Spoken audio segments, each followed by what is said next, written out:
Koydu kardeşime, odu kaldı başıma. Ne güzel gündü bugün, atır subayla taşını. Koydu kardeşime, odu kaldı başıma. Ne güzel gündü bugün, atır subayla taşını.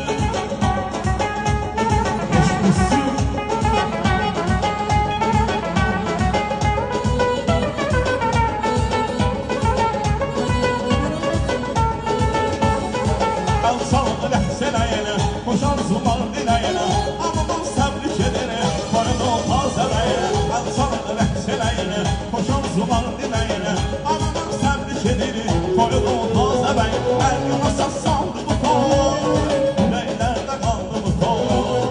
El yanasa saldı bu toy, yüreklerde kaldı bu toy.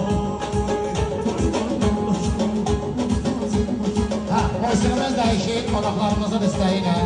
Asıl yolumuz aydın olsun.